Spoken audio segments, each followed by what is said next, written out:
Ada. Dajjal tu ada tak lagi sekarang daripada apa yang kita belajar tu, kita baca daripada buku ni? Ada lagi Dajjal sekarang ni? Ada. Ada. Ada. Keadaan dia macam mana? Terikat. Katanya di bahagian timur di satu pulau, di pulau. Alhamdulillah. Kak Puah terkejut ni semua. Terus-terusin no. Terkejut tu. Aduh. Terkejut kami. Okey. Sambung pula tu. Sebelum tu saya nak baca sikit ni tentang apa ni yang saya bagi kertas ni, kita baca sikit. Okey. Oh, nak ambil kita ya. 10 tanda kiamat ni. Lagi adalah tentang Dajjal. Okey, saya baca laju sikitlah. 10 tanda besar kiamat.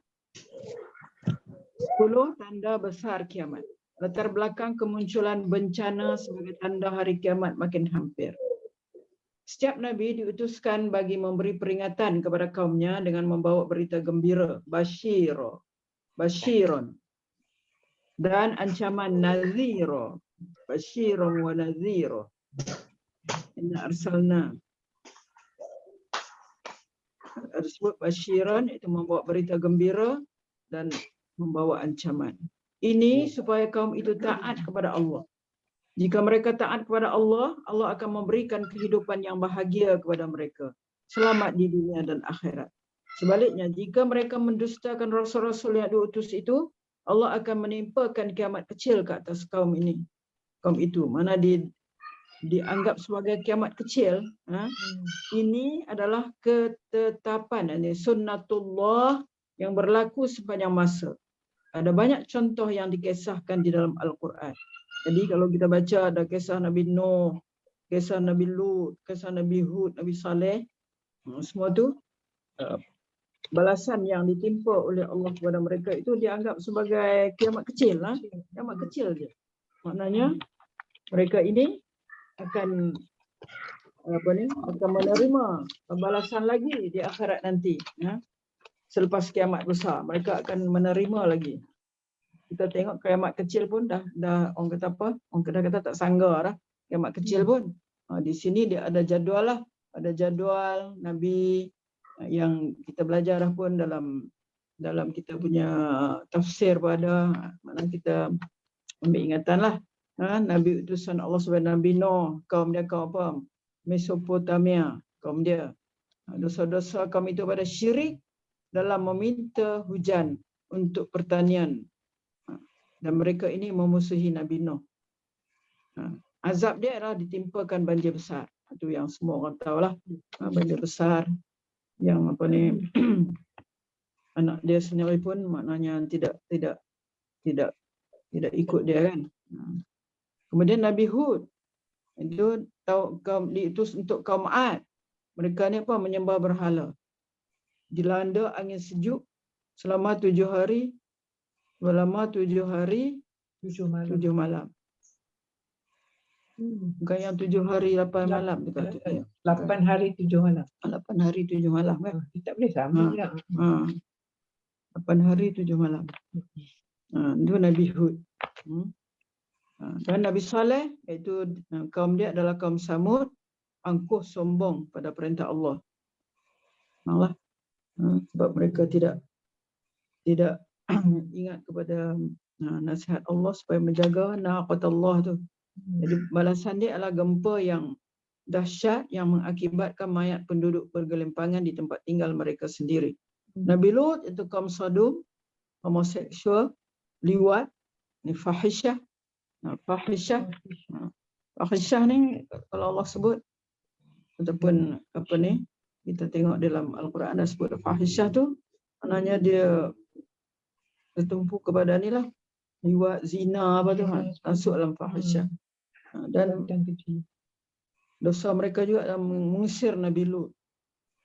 Mereka mendapat balasan apa? Azab yang ditimpakan atas kaum itu ialah hujan batu di kota Sodom ditenggelamkan hingga menjadi laut mati, menjadi laut mati di Palestin. Dibutakan mata mereka. Kalau tengok dalam buku lain ada. Nabi Syuaib iaitu kaum Madian. Mereka ni banyak mereka buat apa? Syirik, mengurangkan timbangan bagi menipu dalam aktiviti perdagangan, mengganggu orang beriman dan melakukan kerosakan di muka bumi.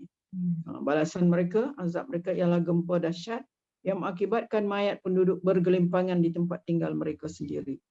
Itu Nabi Musa, iaitu di kaum dia adalah kaum Fir'aun, syirik dan berlaku kejam kepada manusia. Fir'aun dan angkatan tenteranya mati lemas di laut. Nabi Isa pula, itu Bani Israel kaum dia, sombong, keras hati dan membunuh para nabi. Jerusalem dihancurkan oleh tentera Romawi. Jerusalem dihancurkan oleh tentera Rom. Nabi Muhammad SAW, Nabi terakhir yang diutus untuk segala kaum atau segala umat akhir zaman. Jadi pada masa ni, zaman Nabi ni, semua jenis dosa sejak zaman umat Nabi Adam lagi hingga umat Nabi Isa berlaku pada akhir zaman, iaitulah syirik, homoseksual. Kita sekarang ni lah, gay, lesbian dan penipuan dalam perdagangan dan pertanian. Nubuwah, ancaman yang bakal menimpa dunia berupa gempa bumi di timur, barat dan wilayah Arab. Kemunculan Dajjal yang kita duk baca sekarang. Kemunculan asap, ad-dukhan, dan kemunculan Ya'juj dan Ma'juj. Akhir zaman kita. Umat akhir zaman melakukan segala dosa yang pernah dilakukan oleh umat terdahulu. Bahkan perbuatan dosa itu makin tersusun pula. Contohnya zaman kita, dicemari kewujudan kelab gay, lesbian dan sebagainya. Tidak cukup dengan dosa hubungan seksual. Umat mutaakhir juga terlibat dengan dosa dalam perdagangan, saling menipu bagi memperdagangkan barangan. Selain itu, manusia akhir zaman juga melakukan dosa dengan mereka-reka agama-agama palsu. Ini membabitkan penyembahan berhala, penyembahan tokoh dalam kalangan manusia dan objek bukan hidup seperti matahari, bintang dan bulan. Dosa yang rencam ini membawa makna ancaman bencana-bencana besar sebagaimana ditimpakan ke atas umat terdahulu. Tidak mustahil ditimpakan ke atas umat akhir zaman. Al-Quran adalah kitab terakhir yang diturunkan untuk memberikan nasihat kepada umat manusia sampai hari kiamat. Al-Quran itu tidak lain, hanyalah peringatan untuk segala umat, untuk semua umat. Al-Quran tidak lain, hanyalah peringatan untuk semua umat. In huwa illa zikra lil alamin, dalam ayat suratul An'am ayat 90. In huwa illa zikra. Al-Quran tidak lain dia, huwa, Quran itu, illa zikra, hanyalah peringatan untuk semua umat, untuk seluruh alam ini. In huwa illa zikra lil alamin. Bagi tujuan itu, Nabi Muhammad diutus untuk membawa berita gembira dan ancaman kepada seluruh umat manusia. Berita gembira adalah untuk orang beriman, manakala ancaman pula adalah untuk orang yang berpaling dari kebenaran. Orang yang mencontohi cara hidup Nabi Muhammad SAW termasuk dalam kalangan yang akan diselamatkan dari pelbagai bencana itu. Sementara itu, orang yang mendustakan ajaran yang dibawa oleh Nabi SAW termasuk dalam golongan orang yang rugi. Orang yang sedemikian menjadi sasaran ancaman bencana-bencana itu. Sebahagian daripada bencana itu dinyatakan dalam hadis beliau mengenai tanda-tanda kiamat.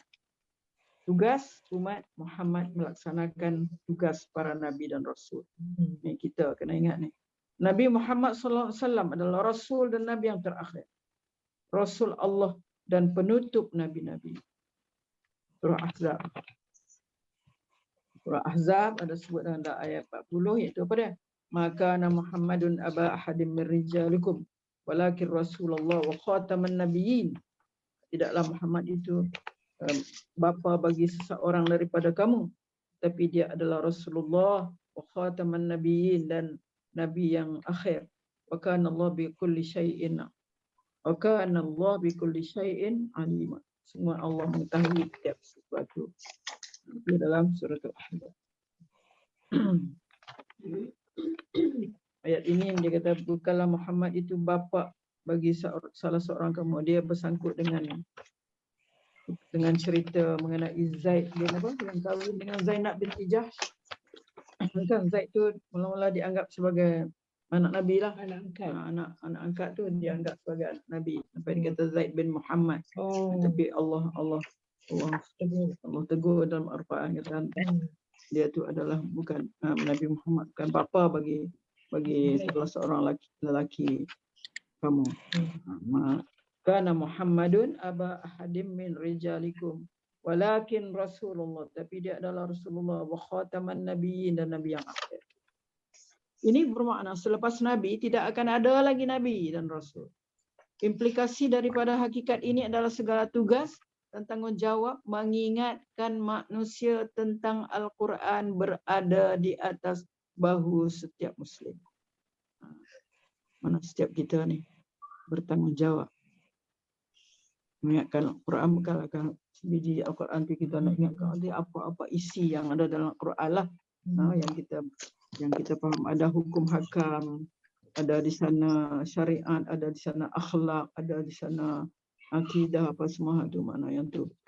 Jadi tanggungjawab kita, tugas dan tanggungjawab, segala tugas dan tanggungjawab mengingatkan manusia tentang Al-Quran berada di atas bahu setiap muslim. Itu kita kena faham tugas tu. Al-Quran mengandungi banyak perkataan sunnatullah. Sunnatullah bermakna cara Allah, hukum-hukum Allah. Al-Quran menegaskan hukum-hukum itu kekal, relevan sepanjang masa dan tidak berubah. Dalam suratul Ahzab ayat 62, sunnatullahi fil ladzina khalau min qabla walan tajida li sunnatillahi tabdila. Dalam suratul Ahzab ayat 62, sunnah Allah yang demikian itu adalah menurut sunnah Allah, sunnatullah fil ladzina khalau min qabl. Sunnatullah iaitu undang-undang peraturan Allah yang telah lalu, allazina fil ladzina khalau min qabl, yang telah lalu dan engkau tidak sekali-kali walan tajida li sunnatillahi tabdila, engkau sekali-kali tidak akan mendapati sebarang perubahan bagi sunnah Allah itu. Tabdil itu makna perubahan, ya. Kita sebut perkataan badal haji, ya. Perkataan ini datang daripada itulah walan tajida li sunnatillahi tabdila. Kamu sekali-kali tidak akan dapat sebarang perubahan bagi sunnah Allah itu. Sunnatullah fil ladzina khalau min qabl walan tajida li sunnatillahi tabdila. Dalam suratul Qasas ayat 59. Ini ada dua ayat lagi. Suratul Qasas ayat 59. Wa ma kana rabbuka muhlikal qura hatta nab'atha fi ummiha rasulan yatlu 'alaihim ayatina wa ma kunna muhlikal qura illa wa ahluha zalimun. Tidaklah menjadi kebiasaan Tuhanmu membinasakan mana-mana negeri sebelum dia mengutuskan ke ibu negeri itu seorang rasul yang akan membacakan kepada penduduknya ayat-ayat karangan kami. Yatlu alaihim ayatina, ayat-ayat kami. Tidaklah menjadi kebiasaan kami membinasakan mana-mana negeri melainkan setelah penduduknya berlaku zalim. Yang satu, Allah tak akan binasakan sehinggalah Allah mengutuskan seorang rasul. Yang kedua, Allah tak binasakan melainkan setelah penduduknya berlaku zalim. Dua benda kita kena ingat. Allah binasakan tu memanglah zalim lah. Kalau rasul makna memanglah Allah dah utuskan rasul. Tapi kalau berlaku ini makna memanglah makna penduduk di tempat itu dia menzalimi. Dia sama ada dia zalim diri dia ataupun dia menzalimi orang lain. Lepas itu dalam ayat suratul Isra ayat 15, man ihtada fa innama yahtadi li nafsi wa man dhalla fa innama yadhillu 'alayha wa la taziru waziratun wizra ukhra wa ma kunna mu'adzibina hatta nab'asa rasula. Sesiapa yang beroleh petunjuk, man ihtada ihtada daripada perkataan rootnya huda, man ihtada fa innama yahtadi li nafsi. Siapa yang beroleh petunjuk menurut panduan Al-Quran, sesungguhnya faedah petunjuk yang didapatinya itu hanya terpulang kepada dirinya sendiri. Fa innama yahtadi li nafsi. Man ihtada fa innama yahtadi li nafsi. Lalu kalau kita jumpa lawan dia dhalla. Ihtada dhalla. Wa man dhalla fa innama yadhillu 'alaiha.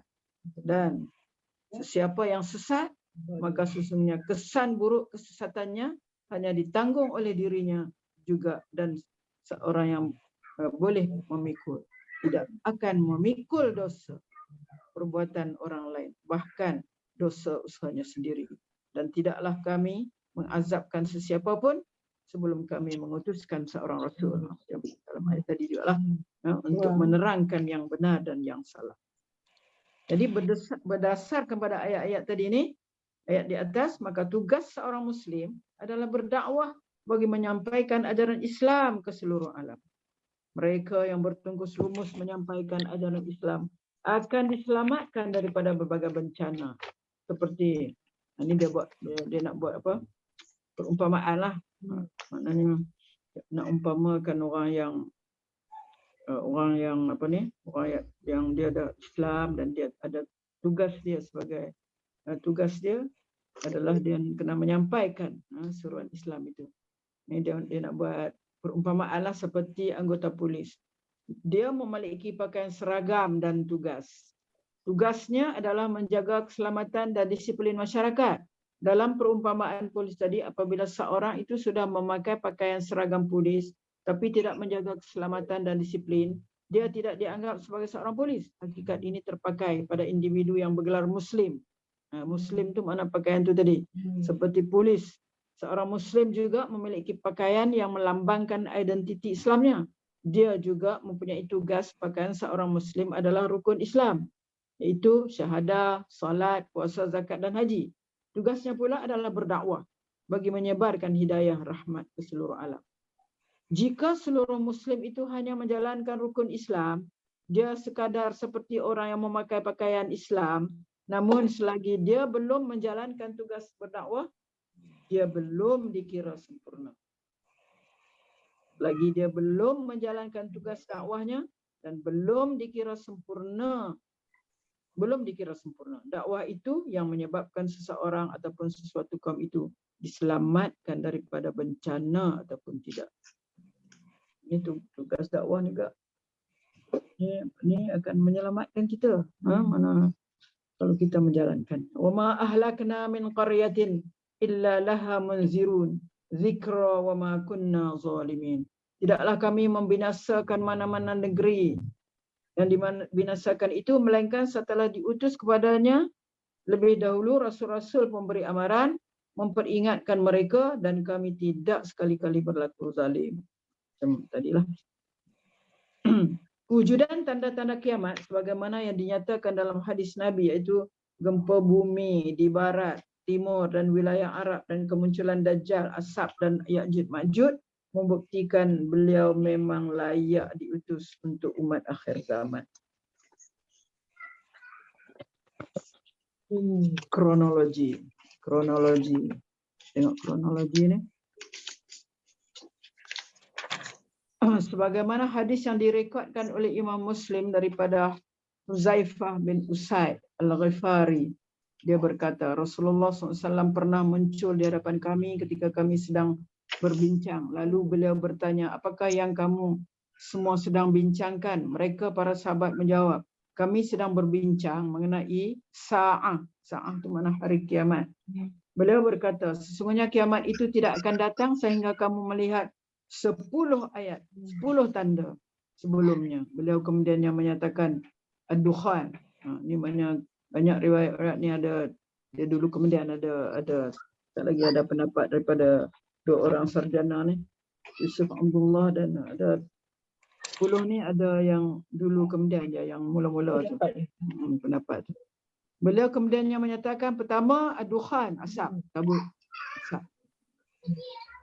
Yang kita akan insya-Allah tahu asap ni dari mana datang asap. Yang kedua Dajjal. Dajjal. Kemudian Dajjal, Dabbah, Dabbah, binatang yang akan keluar dari perut bumi. Dia akan menyatakan kepada manusia bahawa manusia ingkar, tidak beriman kepada Allah. 4. Matahari terbit dari sebelah barat. Turunnya Isa ibnu Maryam, Ya'juj dan Ma'juj. 7 dengan sampai 9, 3 gempa bumi, iaitu di timur, barat dan di semenanjung Arab. Dan yang terakhir adalah yang ke-10, keluarnya api dari Yaman yang membawa manusia ke tempat mereka berkumpul. Ini hadis sahih Muslim. Kalau kita tengok dalam buku bahagian fitnah dan tanda-tanda kiamat. Mengenai tanda-tanda itu, maka jelas Rasulullah mengingatkan manusia supaya selalu bersegera melakukan amal baik, supaya terselamat daripada bencana-bencana itu. Imam Muslim merekodkan daripada Abu Hurairah, Rasulullah SAW berkata, bersegeralah melakukan amal-amal soleh sebelum datangnya 6 perkara, iaitu Dajjal dan Ad-Dukhan, asap, binatang melata di bumi, terbitnya matahari di sebelah barat, kehancuran total, kematianmu sendiri. Itu disebut dalam Sahih Muslim dalam bab fi baqiyah min ahaditsid Dajjal. Baqiyah min ahaditsid Dajjal. Kaitan 4 tanda Dajjal, asap, turunnya Nabi Isa, kemunculan Ya'juj Ma'juj. Terdapat banyak hadis mengenai tanda-tanda besar kiamat. Persoalan yang penting di sini adalah usaha bagi memahami kaitan tanda-tanda itu secara kronologi ini memerlukan kajian yang mendalam. Berdasarkan pelbagai hadis tanda-tanda kiamat, ada 4 peristiwa besar yang mempunyai kaitan yang saling berhubungan, iaitu kemunculan Dajjal, kemunculan asap, turun Nabi Isa dan munculnya Ya'juj Ma'juj. Dalam hadis mengenai 10 tanda di atas, Ad-Dukhan disebutkan sebelum Dajjal, tetapi dalam hadis yang lain Dajjal disebut sebelum Dukhan. Itulah disebut tadi ada itu kemudian kat situ lah. Pada masa yang sama, semua hadis berkenaan adalah sahih dengan kajian yang mendalam. Maka semua hadis itu dapat dibuktikan secara ilmiah. Abu Hurairah melaporkan hadis Rasulullah SAW yang berkata, segeralah melakukan amal-amal soleh sebelum datangnya 6 perkara, iaitu Dajjal, Dukhan, binatang melata di bumi, terbitnya matahari di barat, kehancuran total, kematianmu sendiri. Berkaitan persoalan ini terdapat perubahan kronologi sebagaimana yang disusun oleh Yusuf bin Abdullah. Ini saya sarjana Yusuf bin Abdullah dan Dr. Umar Sulaiman Al-Ashqar seperti yang ditunjukkan dalam jadual di bawah ni. Inilah kita tengok dalam muka surat akan datang, dia buat dua bahagian ni. Satu pendapat Yusuf bin Abdullah bin Yusuf Al-Wabil dalam bukunya yang berjudul Asyratus Sa'ah, tanda-tanda kiamat. Kronologi dia buatlah sampai 10. Pendapat Dr. Umar Sulaiman Al-Ashqar dalam bukunya yang bertajuk Al-Yaumul Akhir. Di sebelah ni, itulah muka surat ni. Kata Yusuf Abdullah Yusuf Al-Wabil ni, dia buat kronologi dia. Pertama muncul Imam Mahdi. Sama lah kan, Umar Sulaiman pun kata Imam Mahdi. Yang kedua munculnya Masih Ad-Dajjal. Yang kedua berlain. Imam Mahdi keluar, kemudian munculnya Masih Ad-Dajjal. Yang Umar Sulaiman kata munculnya kabut Ad-Dukhan. Kemudian ketiga turunnya Masih Isa Al-Masih. Munculnya Al-Masih Dajjal. Samalah. Yang keempat keluar Yusuf Abdullah kata yang keempat keluar Ya'juj Ma'juj. Yang ni baru kata turunnya Isa Al-Masih. Dia Dajjal turun dulu kan? Dia Sulaiman kata Dajjal turun dulu. Lalu Isa turun. Boleh ikutkan logik ya. Dia macam dekat-dekat je masa dia kalau tengok cerita kan. Macam kadang serentak lah. Keluarnya Ya'juj Ma'juj kata Yusuf Abil. Yang keempat, turunnya Isa Masih, mau turunnya Isa Masih. Betul. Yang kelima, gempa bumi di 3 wilayah. Dan dia dah keluar ayat Jumat lah. Dah. Yang Omar Sulaiman ni. Yang keenam, munculnya ad-dukhan. Ini terbitnya matahari di barat. Terbitnya matahari di barat. Yang ketujuh. Yang keenam, Omar Sulaiman ni. Kemudian apa ni? Yang ketujuh, yang ke-8, keluarnya binatang dari perut bumi. Api yang mengumpulkan manusia. Oh, dia tak tahu. Kalau api yang ini api yang mengumpulkan manusia, nombor 9. Inilah pendapat. Selisihan adalah sikit-sikit. Benda yang sama. Masa pengembaraan Dajjal di dunia. Dia ada, kalau kita lihat, saya pun tanda kat mana nak bagi tahu. Dajjal ni rupanya dia dah ada sekarang, tapi dia tidak orang kata apa, tak menunjukkan personality dia yang sebenar lagi. Tak tunjuk lagi yang kata mata sebelah tu apa macam buah anggur apa semua tu kan. Tulis kafarah tu tak ada lagi. Baca tu tanda tak? Itu nak mengatakan apa ni, Dajjal ni dia kata dia muncul, ada kata dua pendapat sini, kata muncul 40 tahun. Muncul dia 40 tahun. Sebenarnya memang dia ni dah ada. Dalam masa 40 tahun tu dia dah ada, tapi masa tu dia tak tunjuk lagi personality dia yang sebenar. Umur dia sentiasa 40 je kan? Umur dia 40 saja ke? Kalau Allah bagi kat dia, kata dia minal munzarin tu kan, kita baca itu tu.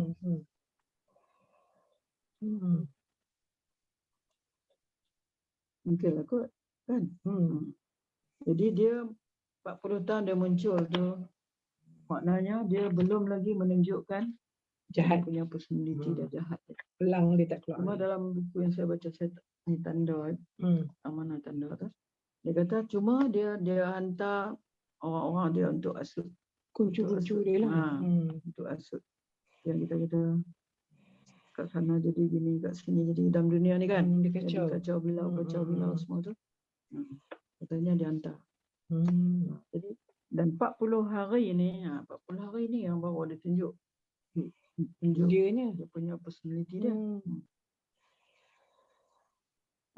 Okey, dia kata kedua-dua penulis ni tadi yang kita baca kronologi yang yang Abdullah Yusuf dan Sulaiman Al-Ashqar ni, dia kata kedua-dua penulis di atas sudah tentu memanfaatkan kajian hadis yang mendalam sebelum menyusun kronologi itu. Yusuf menyatakan Dajjal muncul dahulu sebelum Ad-Dukhan. Sementara itu Dr. Omar Ashqar mengatakan Ad-Dukhan lebih dulu muncul sebelum kedatangan Dajjal. Jadi yang manakah yang mendekati kebenaran? Ini mengundang perhatian kita bagi mengkajinya. Kedua penulis di atas sepakat meletakkan kemunculan Ad-Dukhan selepas kemunculan Al-Mahdi. Mungkin juga Dukhan muncul semasa zaman Al-Mahdi, di mana peranannya adalah bagi menghukum Dajjal. Mana turun Dukhan tu nak hukum Dajjal itu yang jadi dan orang kafir. Islam selamat kan. Ini kerana pada masa itu kesombongan mereka mencapai kemuncaknya. Itu ketika Dajjal dengan disokong oleh orang-orang dekatnya mengisytiharkan dirinya sebagai Tuhan. Masa ni lah baru tunjuk punya tu. Akibat dosa-dosa mereka itu, Allah menghempaskan meteor al-hadid, besi, ke bumi dengan hentaman yang kuat yang dikenali sebagai al-batshatul kubra. Al-batshatul kubra. Sehingga atmosfera bumi dipenuhi asap global Dukhan. Ini menyebabkan seluruh teknologi yang dimiliki oleh Dajjal dan pengikutnya terus lumpuh. Mungkin ini juga adalah kemenangan besar yang dianugerahkan Allah kepada kaum muslimin. Mana ada makna sini ketika dia masa menghempaskan meteor ni, maknanya segala teknologi yang ada pada masa itu, mana akhirnya teknologi ini semua dikontrol oleh ni, dikontrol oleh Dajjal ni. Apa-apa semua dapat kat dia. Macam sekarang ni dah noh. Mana semua orang ikut dia, semua orang kena ikut dia. Teknologi semua dia pegang. Jadi Allah turunkanlah apa tu meteor tu sebagai al-batsatul kubra. Itu untuk menghancurkan teknologi Dajjal ni. Jika sumber hadis ini dikaji semula, dua kronologi di atas itu munculnya Dajjal dan asap global dapat diselaraskan seperti berikut. Dajjal akhir zaman. Yang pertama, mana kali pertama? Ini lah yang dia kata yang saya 40 hari itu, 40 tahun tu. Munculnya Al-Mahdi, kemudian kemunculan pertama Al-Masih Dajjal. Munculnya asap tebal, kemudian kemunculan kedua Al-Masih Dajjal. Turunnya Isa Al-Masih bagi membunuh Ad-Dajjal, keluarnya Ya'juj Ma'juj. Berkaitan dengan tempoh kemunculan Dajjal pula, ada hadis yang menyatakan selama 40 tahun dan ada pula yang menyatakan sebagai 40 hari. 40 tahun dah takutnya, masya-Allah. Dalam hadis yang direkodkan oleh Imam Ahmad dan juga Ahmad bin Hanbal juga menyatakan Dajjal itu akan tinggal di bumi selama 40 tahun. Setahun bagaikan sebulan, sebulan bagaikan seminggu, setahun bagaikan sebulan, sebulan bagaikan seminggu, seminggu bagaikan sehari, dan sehari bagaikan terbakarnya pelepah pohon kurma dalam api. Dalam hadis yang lain pula dinyatakan, kami bertanya, ya Rasulullah, berapa lama akan Dajjal menetap di bumi? Beliau menjawab 40 hari. Sehari bagaikan setahun. Sehari bagaikan setahun. Sehari bagaikan sebulan. Sehari bagaikan seminggu. Sedangkan baki lainnya, hari adalah seperti hari-harimu sekarang. Kami bertanya, ya Rasulullah, pada hari itu, seperti itu, setahun itu, kami solat seperti solat kami sekarang ini. Beliau menjawab, tidak seperti pikiran sendiri. Berdasarkan hadis di atas, maka dapat difahami Dajjal adalah individu yang akan muncul sebanyak 2 kali. Kita kena ingat gitu. Dan 40 hari. 40 hari itu yang 40 tahun ni agaknya yang dibagi kuncu-kuncu dan rosakkan. So, kita tak nampak lah. Sekarang ni dah ada lekuk tu, teknologi tu. Ada kontrol. Ikutkan semua teknologi dikontrol oleh Yahudi. Semua. Termasuk makanan kita pun. Individu yang akan muncul sebanyak 2 kali. Kemunculan yang pertama adalah selama 40 tahun sebelum munculnya asap dukhan. Muncul lagi asap dukhan. Pada masa itu, Dajjal telah melakukan usahanya. Dia mengembara ke segenap tempat tanpa menunjukkan hakikat dirinya. Dia tak tunjuk hakikat diri dia lagi. Itu dia sebelum buta. Yang sebenar, sebelum buta dan sebelum ada tulisan kufur di dahinya. Dajjal mewujudkan fitnah besar. Fitnah. Mungkin fitnah yang tersebar di dalam dunia sekarang ni kan, kita tengok sana sini. Lalu menyebarkannya ke seluruh dunia. Kemuncaknya adalah apabila Dajjal mengisytiharkan dirinya sebagai Tuhan. Kemuncak dia. Dia akan muncul 40 hari itu. Kemudian Allah menghantar meteor, menghentam bumi sehingga menghasilkan asap besar, itu dukhan. Akibat daripada asap tebal ini, aktiviti Dajjal terjejas. Kemudian dia muncul lagi di Asfahan, Iran. Ini seperti mana yang dicatatkan sebagai kemunculan kedua. Kemunculan kedua ni dia start di Asfahan di Iran. Yang di belakang dia ada berapa puluh ribu, 70,000 apa ni? Yahudi kan.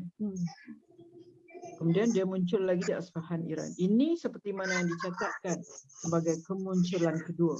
Itu selama 40 hari. 40 hari 1 tahun, 2 minggu.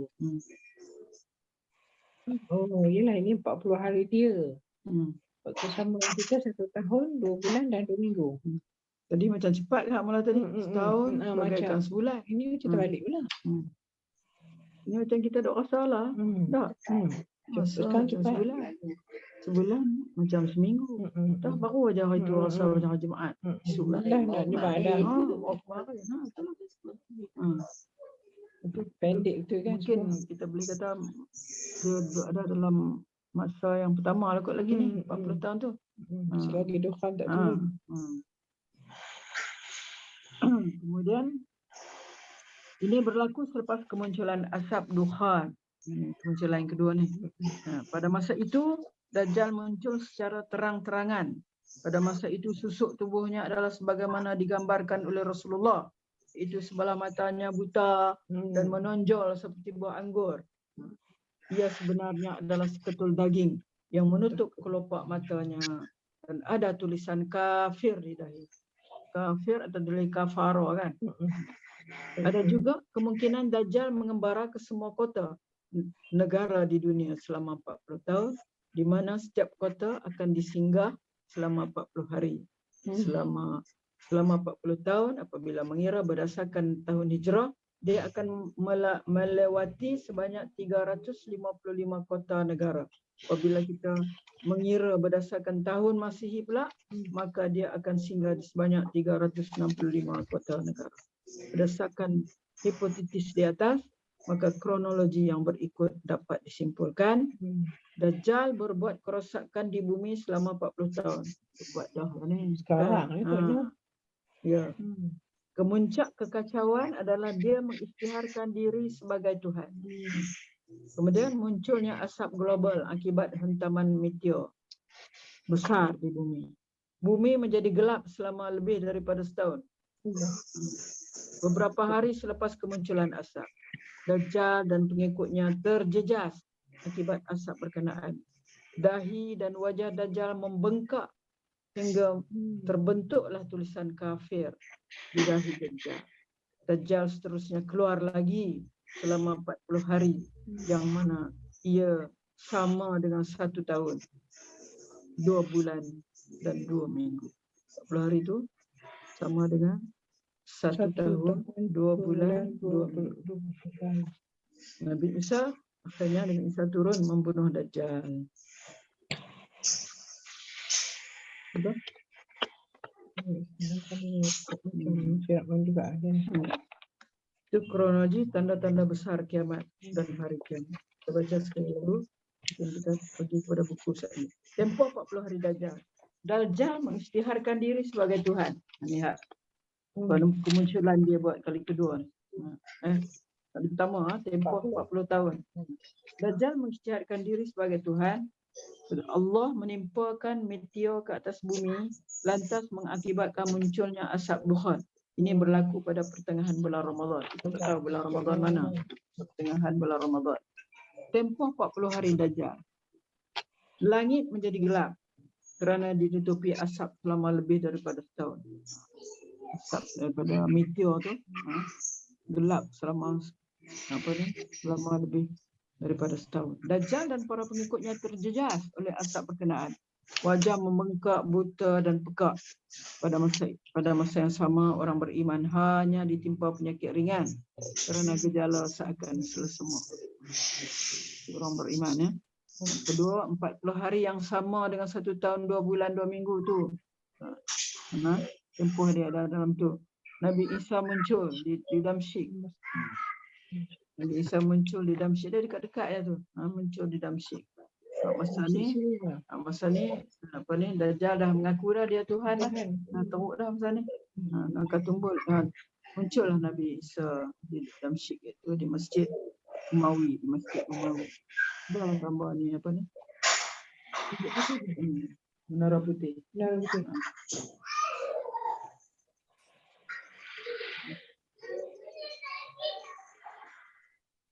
Menara Putih. Itu siapa? Menara Putih. Menara Putih. Dia negeri kat mana ni?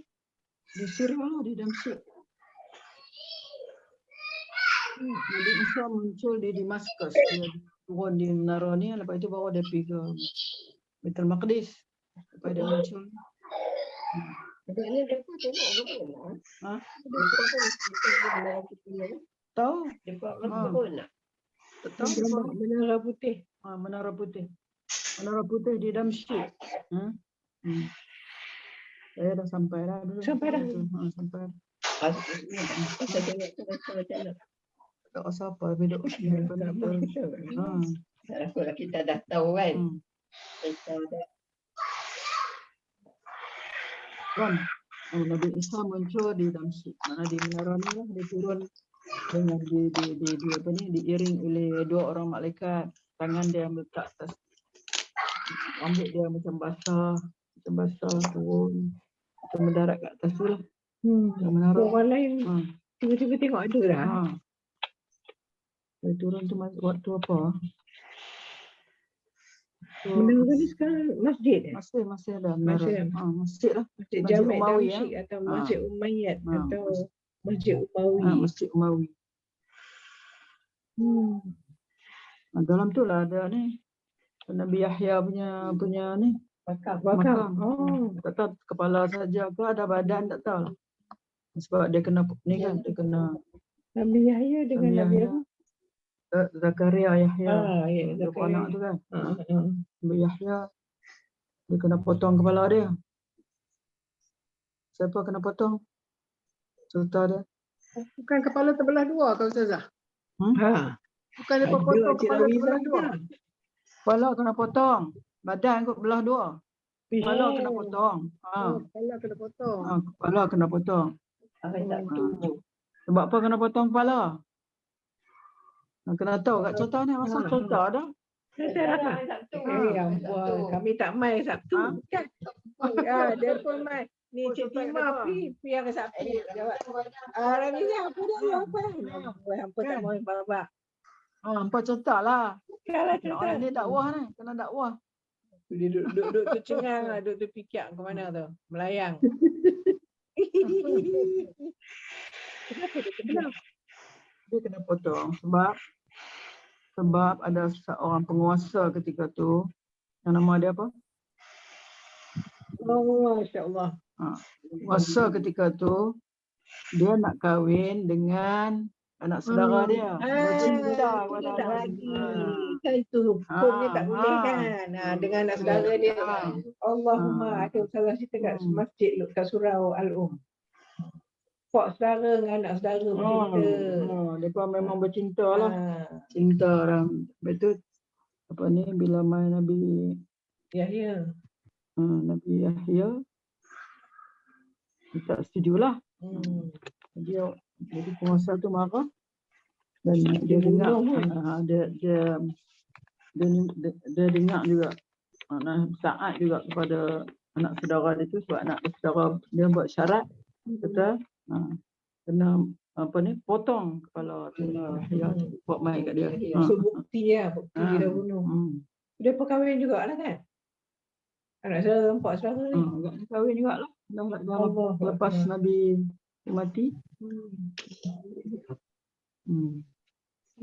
Okey.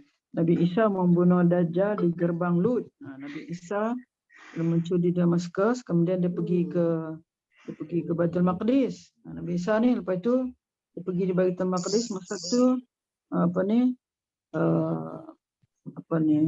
Al-Mahdi sedang nak menjadi imam pada waktu subuh. Dia orang ramai tengok ada Nabi Isa datang. Jadi bila Al-Mahdi tahu dia nak bagilah Nabi Isa jadi imam. Tapi Nabi Isa tak nak. Nabi kata teruskanlah sebab orang qamat untuk kamu. Satu qamat lah. Qamat untuk kamu teruskanlah. Jadi dia pun semayang sama-sama. Kemudian pas semayang tu dengar di luar ni Dajjal duduk hinggap banyak lah dengan dia punya kuncu-kuncu dia, orang-orang dia. Kemudian Nabi Isa pun keluar tengok aja Dajjal jadi apa? Meleleh. Apa orang kata apa? Cair. Macam cerita tu lah pula. Cair.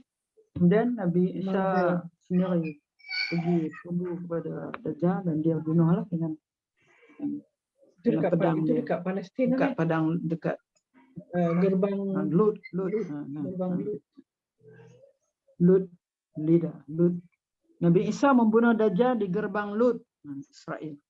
Kemudian lepas tu habis tamat Dajjal, datang pula Ya'juj Ma'juj keluar.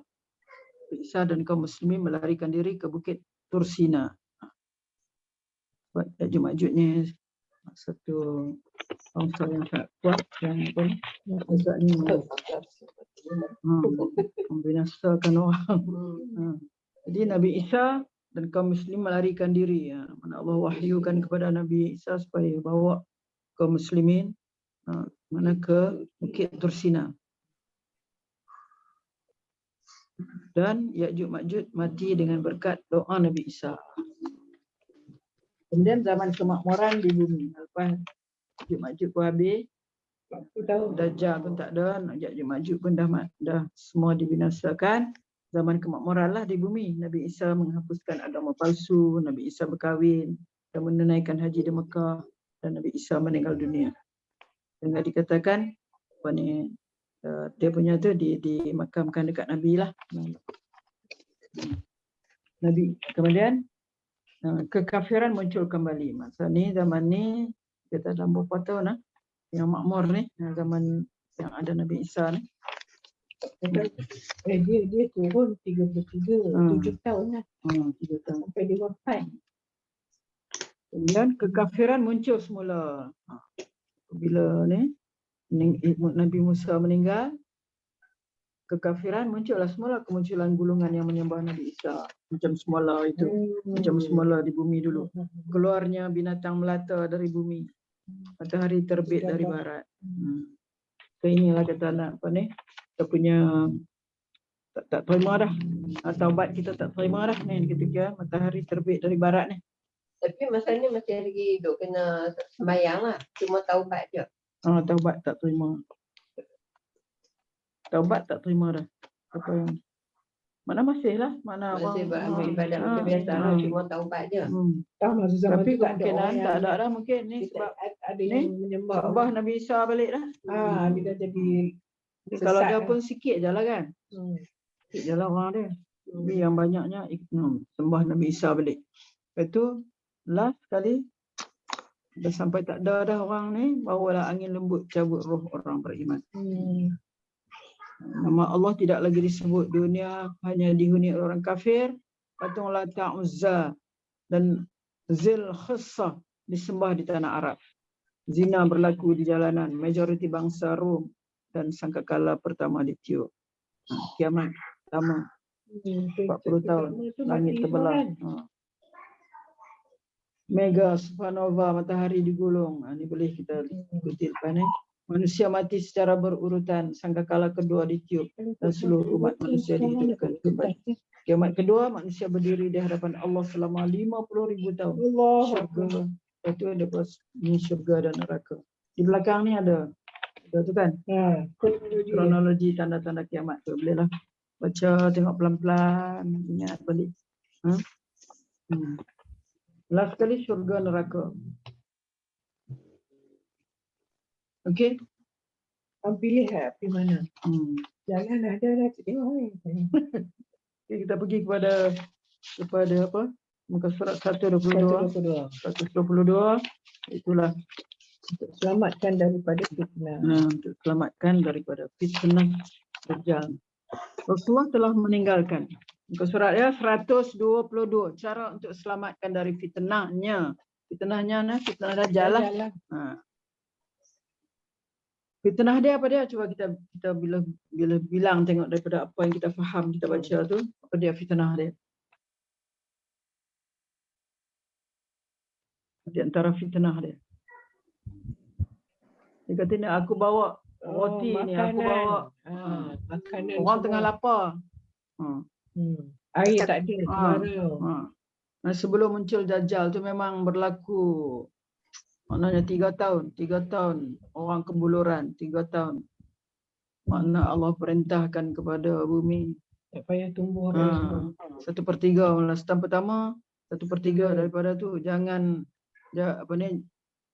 turun Hujan.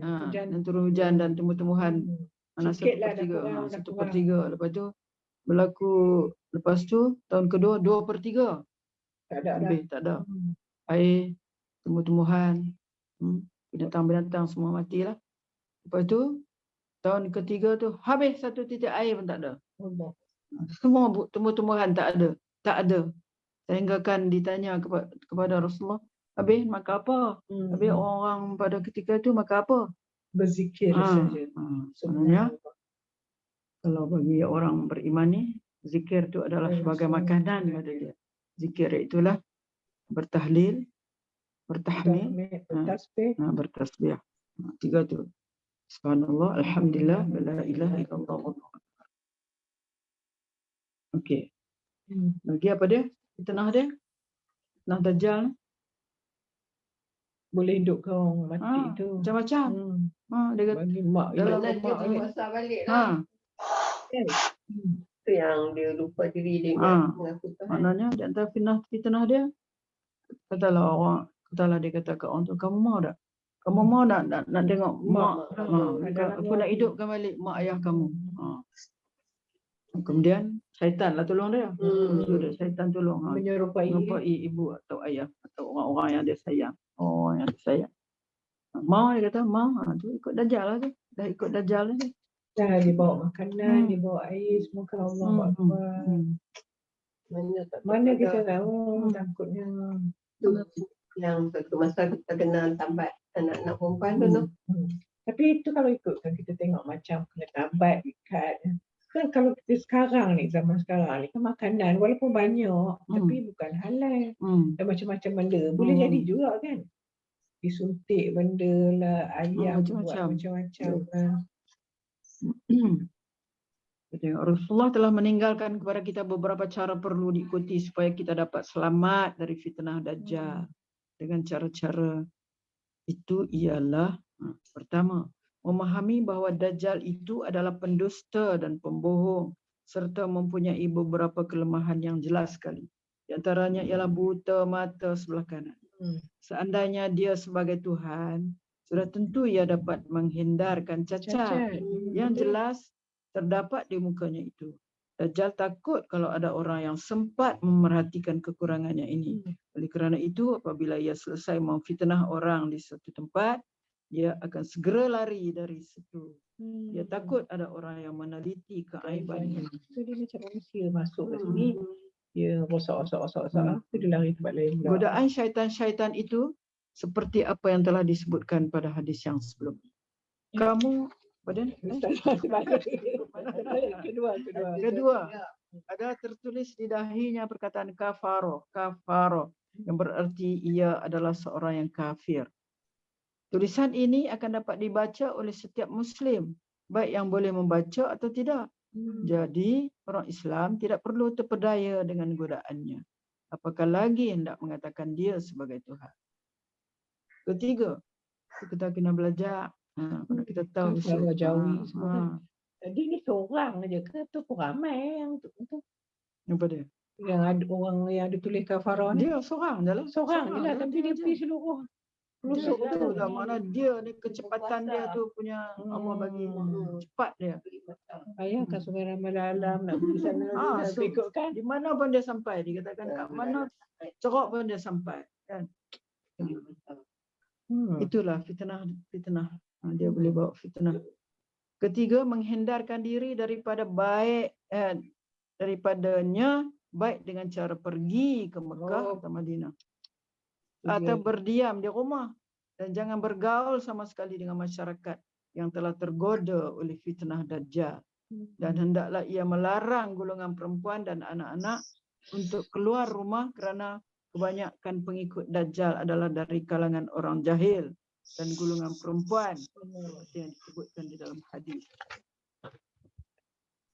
Hadis ada sebut. Hadis wa inna aktsara ma yattabi'uhu al-a'rabu wan-nisa'u hatta inna ar-rajula yurawidu ummahu wa bintahu wa ukhtahu wa 'ammatahu fayusiquhunna ribatan makhafata an yakhrujna ilaih. Dan kebanyakan yang mengikut Dajjal itu ialah golongan Arab Badawi.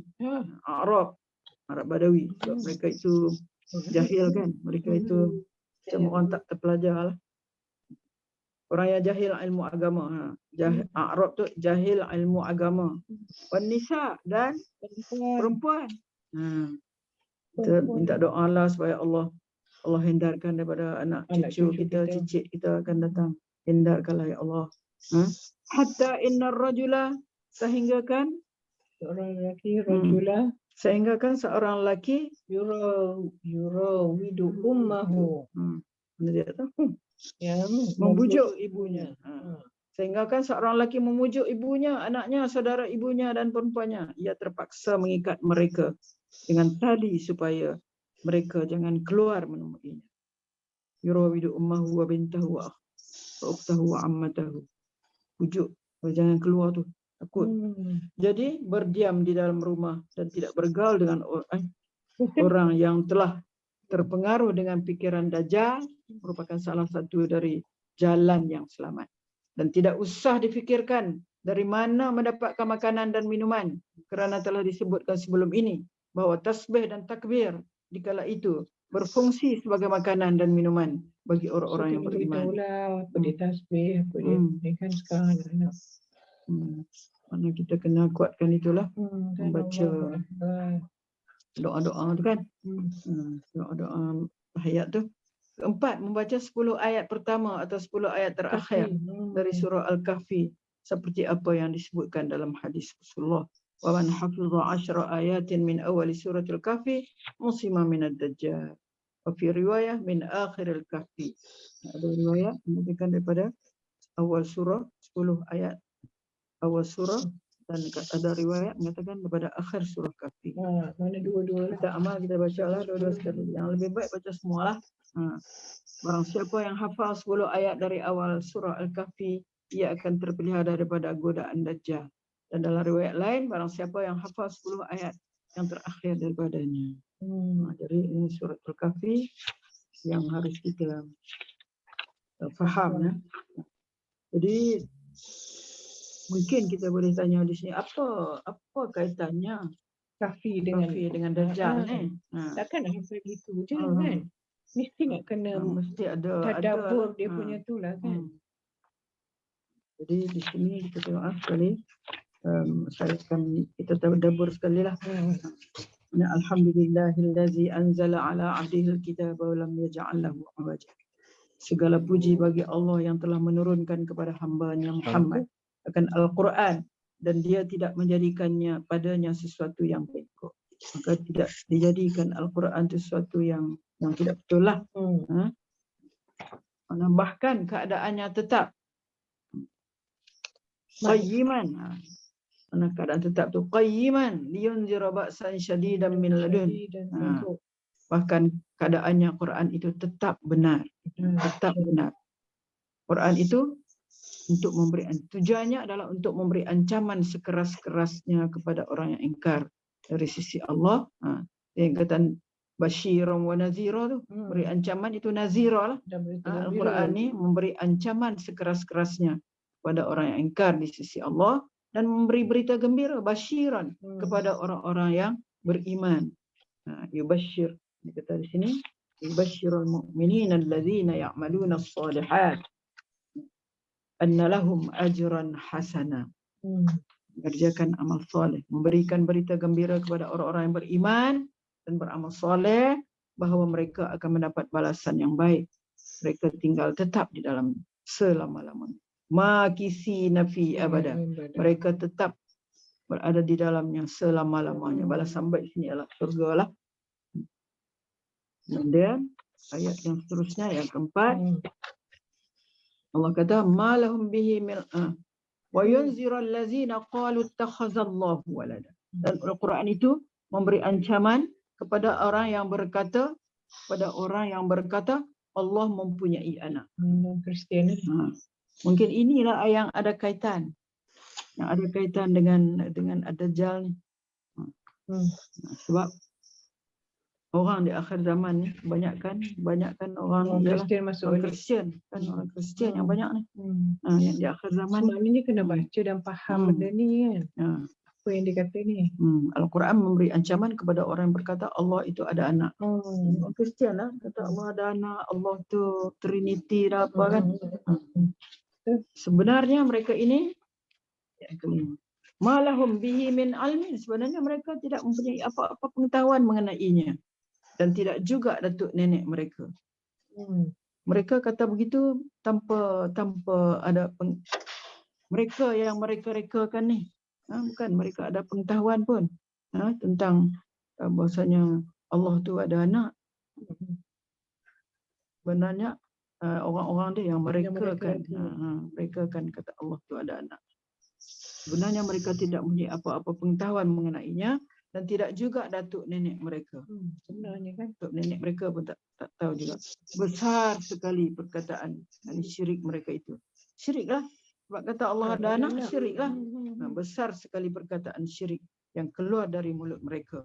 Mereka hanya mengatakan perkataan itu. Mana apa yang mereka kata itu adalah dusta. Betul-betul menghiasi. Jadi diterus kata lagi, fala'allaka bakhi'un nafsaka 'ala asarihim illam yu'minu bihadzal hadisi asafa.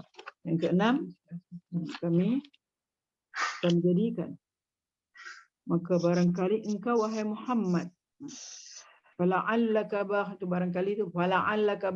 nafsaka 'ala asarihim, maka barangkali engkau wahai Muhammad membunuh dirimu disebabkan menanggung duka cita terhadap kesan-kesan perbuatan mereka jika mereka enggan beriman kepada keterangan Al-Quran ini. Jadi Allah ini macam memujuk Nabi lah. Janganlah sampai rasa macam nak bunuh diri sebab mereka ni tak nak beriman kepada Allah yang satu. Mereka berkata pula Allah ni ada anak lah apa semua. Jangan kamu sehati sangat-sangatlah sampai nak bunuh diri disebabkan menanggung duka cita terhadap kesan-kesan perbuatan mereka. Kesan perbuatan mereka ialah mereka ini menyatakan bahawasanya tak mau berimanlah kepada Allah yang satu. Kata Allah tu ada anak lah, Allah tu tiga lah, Trinity tu. Jika mereka enggan beriman kepada keterangan Al-Quran ini. Sebab kalau mereka enggan beriman kepada keterangan Al-Quran, kamu janganlah sehati sangat-sangat sampai nak bunuh diri. Sesungguhnya kami telah jadikan apa yang ada di muka bumi ini sebagai perhiasan baginya kerana kami hendak menguji mereka. Siapakah di antara mereka yang terlebih baik amal? Allah jadikan atas muka bumi ini perhiasan untuk kita lah, perhiasan kerana kami hendak menguji mereka. Di perhiasan macam-macam lah. Kalau kita nak di atas muka bumi ini apa dia? Allah hias dengan pokok-pokok, tumbuh-tumbuhan. Perhiasan di atas muka bumi ini sebagai perhiasan baginya kerana kami hendak menguji mereka, nak uji mereka ini. Siapakah di antara mereka yang terlebih baik amal? Dan sesungguhnya kami benar-benar akan menjadikan apa yang ada di atas bumi hancur. Kalau tadi dihias cantik bumi ini, tapi satu ketika nanti bumi ini akan hancur. Kami benar-benar akan menjadikan apa yang ada di atas bumi ini hancur menjadi tanah rata, lagi tandus bila berlaku kiamat. Bila berlaku kiamat nanti akan hancur semua. Jadi bumi ini jadi hancur, jadi tandus bila berlaku kiamat. Dikatakan besok kita bumi ini takkan ada bukit ukau ni. Tanah ni dia jadi putih, dia kata baydha apa? Dia kata putih, kemudian tak ada apa, tak ada bukit, tak ada curam turun dan semua rata. Lepas tu kita akan jalan atas tu lah. Macam padang mahsyar lah. Padang mahsyar lah tu. Padang mahsyar lah tu. Orang sakit lutut lega ke tak? Orang sakit Apa lutut lega tak sakit lah. Orang sakit lutut. Alhamdulillah. Tak, belum lagi. Kita dalam keadaan kita macam ni. Sampailah kita bila diisytiharkan masuk syurga, barulah. Baru besar. Masuk neraka, besar. Gigi besar. Bukit Uhud. Gigi sebesar. Bukit Uhud, gigi geraham dia sebab tak tulis bayang kan? Tak boleh bayang. Mana tu seorang gigi dah besar Bukit Uhud. Antara ni dengan ni daripada Mekah ke Madinah ada disebut kan antara ni. Tu Mana? mata Oh, untuk seorang. bagi rasa kesakitan. Yelah nak bagi. Mana padalah dengan Padahal kat dunia tu azab yang Allah nak bagi sikit tu. sangat duduk kat dunia ni kan. Api di akhirat, hai. Api macam Ya Allah. dah apa ni sampai cakap kita kata sebab Allah katakan dia punya habuk tu pun kalau turun kat bumi ni habis Habis semua. hancur. Bayangkanlah. Tak ada beritahu macam tu pun kita tak takut. Kita tak takut tu. Tak takut, tak rasa gerun. Sekejap dia Takut dah. Minggu depan. kita takutlah anak cucu kita ni duduk cerita Allahu Akbar. Dan sesungguhnya kami benar-benar akan menjadikan apa yang ada di atasnya, di atas bumi itu hancur, menjadi tanah rata lagi tandus bila berlaku kiamat nanti. Adakah engkau menyangka wahai Muhammad bahawa ashabul kahfi, penghuni gua dan yang mempunyai raqim, hasibata anna ashabal kahfi war raqim kanu min ayatina ajaba. Ini dalam macam soalan di sini. Adakah engkau menyangka wahai Muhammad bahawa ashabul kahfi, penghuni gua dan yang menyerupai raqim, yakni batu bersurat raqim tu, katakan batu bersurat itu termasuk tanda-tanda kekuasaan kami yang mengherankan. Mengherankan ke? Cerita ashabul kahfi ini mengherankan ke? Allah tanya. Yang lain lagi banyak mengherankan. Kejadian langit bumi apa semua lagi mengherankan. Ini tak ada apalah. Ingatlah tak kala para pemuda iz awal fityatu ilal kahfi faqalu rabbana atina min ladunka rahmah wa hayyi' lana min amrina rasyada. Ingatlah tak kala pemuda itu mencari tempat berlindung ke dalam gua lalu mereka berdoa. Ini pun ada doa dah di sini. Rabbana atina min ladunka rahmah. Ya Allah, berikanlah rahmat kepada kami dari sisimu dan berikanlah kemudahan. Wa hayyi' lana min amrina rasyada. Dan berikanlah kemudahan serta pimpinan kepada kami. Rasyada itu pimpinan kepada kami untuk keselamatan agama kami. Kalau ayat akhir pula ni, baca aku tak faham baca gitu je lah. Mana ada hari datang, ada hari ni macam tak ada apa. Allahu Akbar. Ini sepatutnya lebih memberi kesan kepada kita. Itu bila kita baca ayat akhir ni. Wa aradna jahannam lil kafirin arda. Maksud dia dan kami perlihatkan neraka jahanam kepada orang kafir dengan jelas. Walaupun kita kalau baca di situ lebihlah 10 ayat kan, lebih pada 10 kan. Tapi kita nak mula tentang tu lah. Elok kita mula. Kalau kita baca daripada ni, daripada allazina kanat a'yunuhum, dia macam tak sempurna ayat tu kan. Melainkan kita baca daripada ayat 100 tu. Allah kata kami perlihatkan, aradna, kami perlihatkan neraka jahanam, wa aradna jahannama lil kafirina arda. Kami perlihatkan neraka jahanam kepada orang kafir dengan jelasnya. Kena baca 100 kejap. Kena baca supaya kita faham. Siapa orang kafir yang macam mana? Allazina kanat a'yunuhum, itu orang kafir yang menutup matanya dari melihat tanda-tanda kebesaranku dan adalah mereka tidak sanggup mendengar kebenaran. La yastati'una as-sam'a. Yang orang kafir dia tutup mata, tak nak melihat tanda-tanda kebesaranku, tutup mata. Seolah-olah tutup mata, tak nak lihat tanda-tanda kebesaran Allah yang terpapar di muka bumi ini.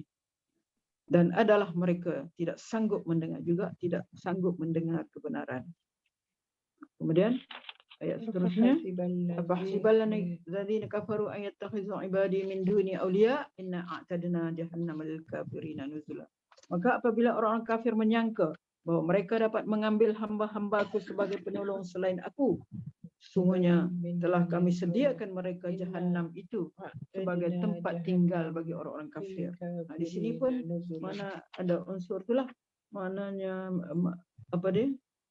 Cerita orang Kristian lah ni. Sebab mereka itu kafir. Pasal apa kafir? Sebab ambil ayat takhizu ibadi, sebab mereka mengambil hamba-Ku sebagai penolong selain aku. Allah ada anak. Allah ambil Nabi Isa ni kan. Dia ambil hamba-Ku ni mana Nabi Isa ni. Insya-Allah sebagai penolong selain aku. Sungguhnya telah kami sediakan neraka jahanam itu sebagai tempat tinggal bagi orang-orang kafir. Jadi Allah sangat ni kalau orang yang syirik kepada dia. Disediakan neraka jahanam. Katakan wahai Muhammad. Tapi dia tu tahu tak dia tu syirik? Kalau ikut kalau Mesti jika tak langgar, mesti ingat mereka betul ya. Kan? Mereka mesti ingat mereka betul. Mereka pun kadang-kadang dia fikir ada kata. dia macam ragu-ragu tak? Jadi mana kita tugas kita kena beritahu dia orang kan. Macam mana kita nak beritahu dia apa? Banyak lah kawan bukan Islam dah. Soal tu. Kita buatlah sekadar kita daya kan dengan kemampuan kita lah kan. Tapi yang lebih baiknya tu lah kalau kita boleh. Tapi kalau tanya dia pun tak kata itu Tuhan tak. Dia kata dia tak sembah tu. Dia tetap kata Tuhan Allah tu. Tapi ni dia kata sebagai wasitah, sebagai apa kata perantaraan. Tapi bila dia buat perantaraan tu, dia macam terus membesarkan yang perantaraan ni. Macam hampa jugalah dia kata pergi Mekah tu pergi keliling batu hitam tu dia kata. Dah. Dia ikut situ pula dia kata. Qul hal nunabbi'ukum bil akhsarina a'mala. Allah katakan wahai Muhammad, mahukah kami kabarkan kepada kamu akan orang-orang yang rugi serugi-ruginya pada amal perbuatan mereka. Hal nunabbi'ukum bil akhsarina a'mal akhsarin. Kita baca innal insana lafi khusr. Akhsarin paling rugi. Rugi dengan amalannya. Superlatif. Ni akhsar macam akbar kan. Super lebih besar. Lebih kerugian besar. Qul hal nunabbi'ukum. Wahai Muhammad, katakan mahukah kami kabarkan kepada kamu akan orang yang rugi serugi-ruginya pada amalan perbuatan mereka. Iaitu siapa orang yang sangat rugi tu? Itulah orang yang allazina dhalla sa'yuhum fil hayatid dunya. Itu orang-orang yang sia-sia amal usahanya dalam kehidupan, sedangkan mereka menyangka bahawa mereka berbuat sebaik-baiknya. Allazina dhalla sa'yuhum. Sia-sia amal. Mereka ni sesat. Mana apa ni? Macam kita sebut ghairil maghdubi alaihim waladdallin. Maghdub tu orang Yahudi. Dhallin tu orang Kristian kan. Kristian lah ni. Allazina dhalla sa'yuhum fil hayatid dunya. Yang mana orang itu sia-sia amal usaha dalam kehidupan, sedangkan mereka menyangka bahawa mereka berbuat sebaik-baiknya. Kan orang-orang banyak golongan NGO kan Kristian buat baiknya, masya-Allah. Kita kata rahib-rahib dia tu. Dia rasa dia buat baik dah lah. Buat banyak kebaikan dah lah dia rasa. Tu macam tu Angelina Jolie. Pergi mana kan? Pergi Afrika bagi makan, bagi kan sayang. Tahu tak? Pergi je. Allazina dhalla sa'yuhum fil hayatid dunya. Depa ada kan sengak Wa hum yahsabuna annahum yuhsinuna sun'a. Mereka sangka bahawa mereka berbuat sebaik-baik amalan adalah yuhsinuna sun'a. Kemudian ulaika lazina. Mereka itu lah orang-orang yang kufur terhadap ayat-ayat Tuhan mereka dan kufur terhadap pertemuan dengan bertemu dengan Allah dengannya. Maka hapuslah segala amalan. Dia tak gunalah amalan yang mereka buat, dan kami tidak membuat sedikit pun penilaian terhadap amalan mereka pada hari kiamat. Tak dinilai langsung amalan mereka. Yang mana mereka sangka mereka sudah buat amalan yang baik. Kemudian Allah kata apa? Demikian balasan mereka itu neraka jahanam. Zalika jazaohum jahannamu bima kafaru wattakhazu ayati wa rusuli huzwa. Ke 106. Demikianlah balasan mereka itu, neraka jahanam, disebabkan kekafiran dan disebabkan mereka menjadikan ayat-ayatku dan rasulku sebagai ejekan. Sesungguhnya orang-orang beriman Ini janji Allah. Sesungguhnya orang-orang beriman, innalladzina amanu wa 'amilus shalihat kanat lahum jannatul firdaus. Orang beriman dan beramal saleh, bagi mereka adalah syurga firdaus, menjadi tempat tinggal. Lalu bila kita terbaca yang balasannya jahanam ke apa, kita minta Allahumma inni as'alukal jannah. Kalau sini as'alukal jannah. Kalau ini jauhkanlah. Kalau yang menyebut tentang neraka tu mereka dapat firdaus. Mereka kekal di dalamnya. Sebenarnya dia duduk di dalam firdaus, memanglah dia kekal lah di dalam dia.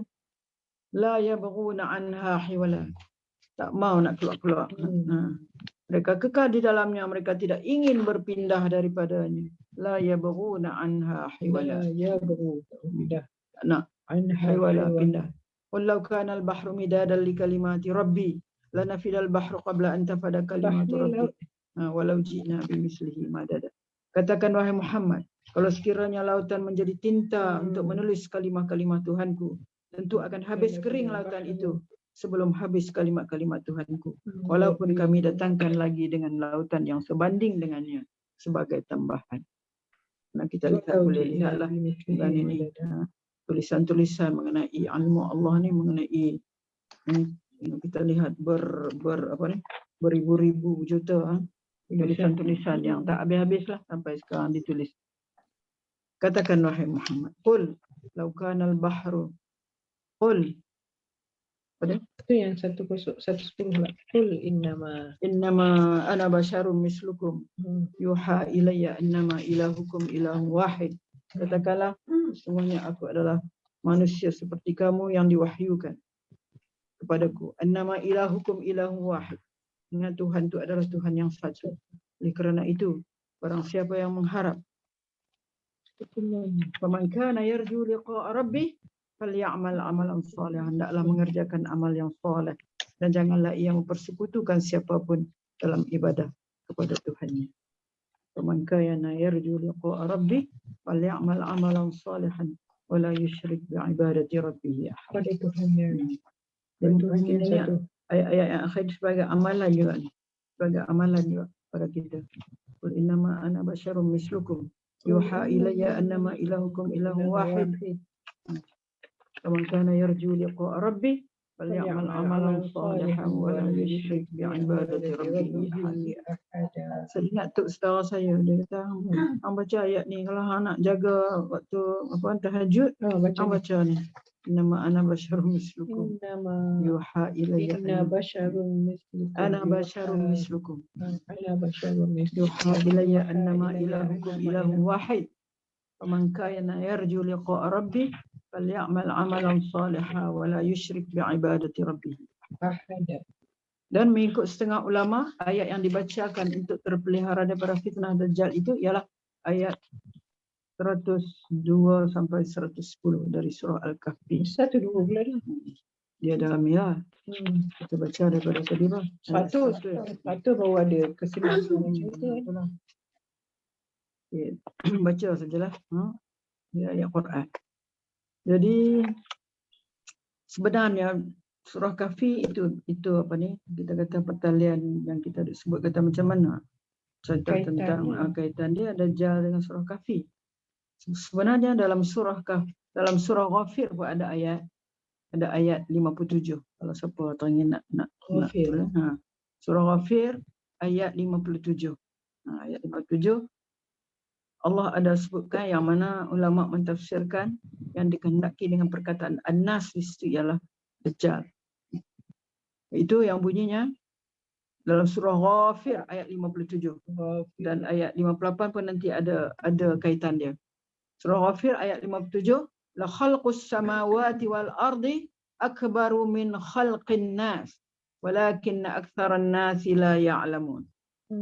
Demi sesungguhnya kejadian langit dan bumi, la khalqus samawati wal ard, kejadian langit dan bumi, akbaru lebih besar, min khalqin nas, daripada kejadian manusia, tetapi ramai manusia yang tidak tahu.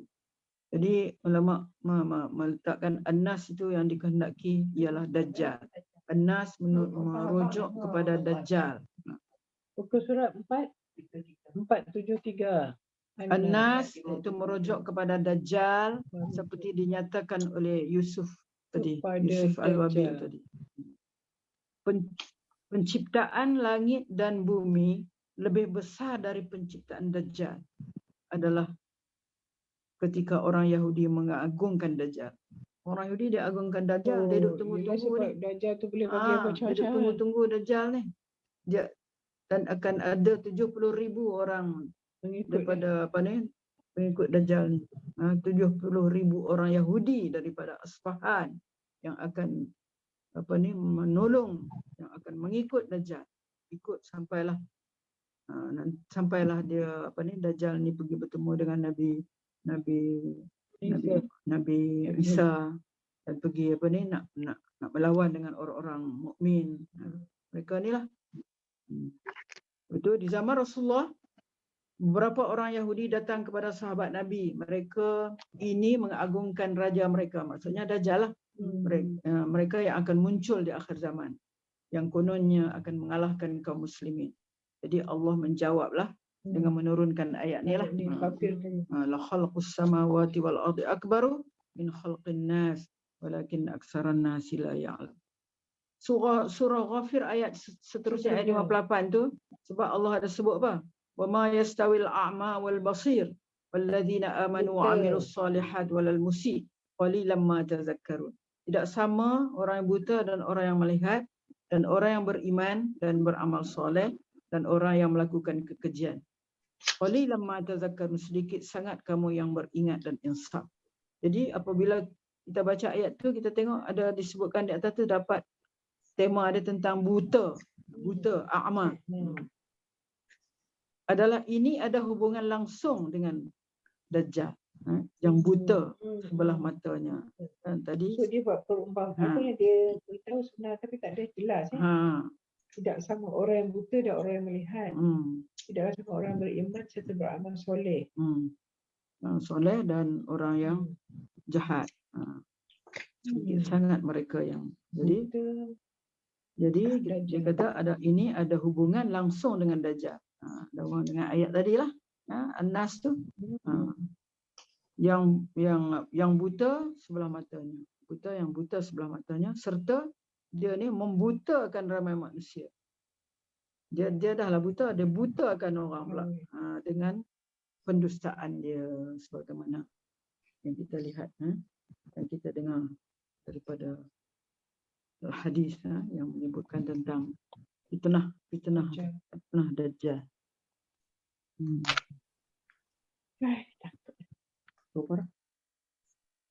Boleh pergi lagi ya? Awak tak azan lagi tu? Ada soalan tak? Atau nak share kot siapa-siapa terbaca ke tentang maklumat yang tambah lagi ke lebih lagi ke daripada ni, boleh kita share. Maaf Ruza Sarifah, Sama ada. mana ada? Mana tadi nak tanya. Nak tanya. Allah.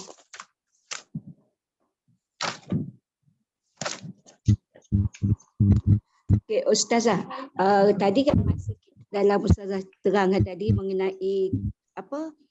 Pertamanya macam dukan asap tu, lepas tu kemunculan sebelum matahari terbit dari belah barat tu kan. Okey, kalau sebelum tu adakah kalau kita taubat kita diterima? Sebab kalau dah matahari tu taubat tak boleh diterima, betul tak? Sebelum tu boleh lah. Sebelum matahari tu, sebelum matahari terbit di sebelah barat. Maksud saya sebelum matahari tu ada Nabi. Okey. Masa munculnya Al-Mahdi, maknanya masa tu pun dah tak boleh taubat lah ya? Boleh lagi dah, boleh lagi. Sebab masa tu mana Amal? Belum lagi ni nak kiamat besar ni.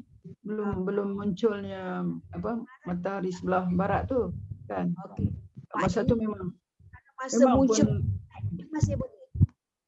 Sebab dukan sebelum terbit matahari.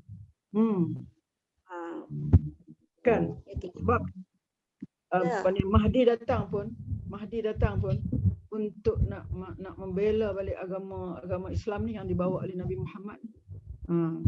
Bila datang Mahdi ni, maknanya agama Islam tu cemerlang baliklah dengan datangnya Mahdi, sebab dia hapuskan Kristian, hapuskan babi, hapuskan apa semua tu. Sebab tadi saya tengok dalam muka surat 50 yang Ustazah bagi nota tu kan, macam okey, munculnya Mahdi, munculnya Dajjal, turunnya Isa, Ya'juj, bumi di 3 wilayah munculnya adukan.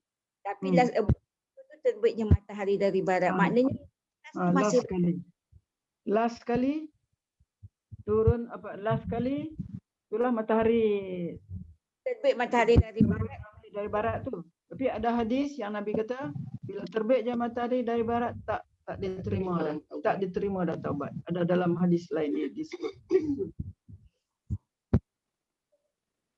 Terima kasih. Ustazah, bila matahari terbit daripada barat tu, seumpamanya kalau kita sekarang ni tengah nazak lah ya. Kalau kita hidup saat sakaratul maut lah ya. Yalah. Bukan gambaran kejadian sebenar dengan kiamat kecil untuk diri kita, kematian. Ya. Sakaratul maut. Sampaikan ghor-ghor. Itu kan dalam hadis disebut kan. Sampai saja tu dia ghor-ghor, maka taubat dah tak diterima.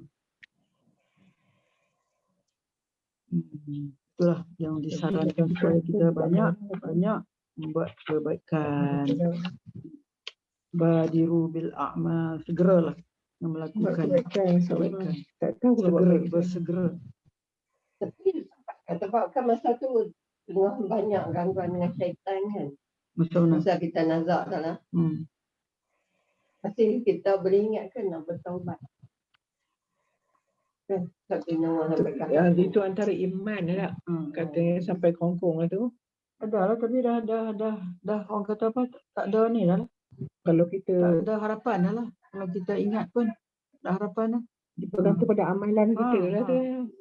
Kalau kita duduk diam, kita tengok tu diam, tu dah tak ada apa dah kita. Tapi yang kita ajar-ajar ucap tu kayak peringatan boleh ikut. Kalau ya. Dia koma tu. Koma tu antara dia dengan Allah lah kot. Tak pun dia bukan sedar dah. Dia antara dia dengan Allah lah, antara dia dengan Allah dan mungkin yang menolong dia amalan-amalan dia dululah masa dia baru ingat kan. Dia baru ingat masa di dunia dulu amalan-amalan yang menyebabkan dia walaupun dia dalam keadaan begitu, setengah orang kata macam sedar kan setengah orang. Betul. Dia ikut orang lah. Kadang-kadang tak bisa ada nampak air mata menitik macam sepupu saya. Dah tu. Kita panggil-panggil cuma dia tak tahu nak kata koma. Memang koma tapi air mata keluar. Kan? Waktu tu rohnya masih ada kan. Cuma jasadnya yang tak boleh bergerak kan. So, tapi rohnya masih ada. So kalau kita datang pada dia bercakap ke apa, dia masih mendengar. Dia masih mendengar. So yang menangis reaksi semua tu adalah rohnya kan. Itu kata doktor lah. Kata doktor. Bila saya bertanya pasal orang-orang koma ni kan, macam mana nak kaitkan dengan ni lah saat sakaratul maut ni. Itu sebab orang yang kena COVID sebelum dia ditidurkan, kalau orang Islam ke apa, dia siap ajar dulu syahadah tu, dia suruh al-ikhlas tu semua. So dengan harapan bila dia dah tak sedar, maksudnya dah ialah paling akhir hayat dia dengar benda-benda itu. Akhir hayat dia mengucap juga dan dia masih ingat Allah lah. Kalau ditidurkan macam ibarat kita nak operation tu lah. Dia kan kita pakai anestetik ibarat macam tu. Tapi kita masih ada jasad. Kalau tak silap saya.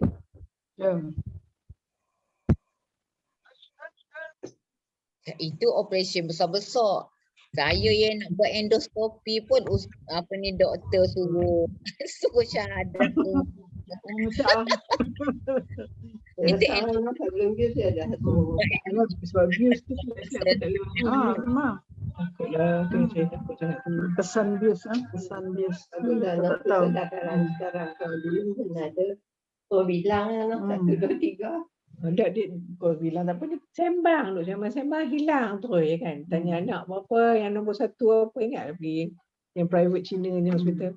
Anak nombor 1 nama apa puan? Hilang terus. Kalau orang Islam, kalau doktor Islam dia suruh suruh Islam dia suruh kita kita syahadah banyak. Itulah nak pergi hospital kalau kita yang Islam. Itulah kita okey. Dia dekat ni. Okey, ada apa lagi yang kita nak sharekan? Cik Muan ada? Azan dah Ustazah. Azan. Dengar saya dulu. Catat dulu. Semua benda nak catat dulu sebelum pun. Doa azan.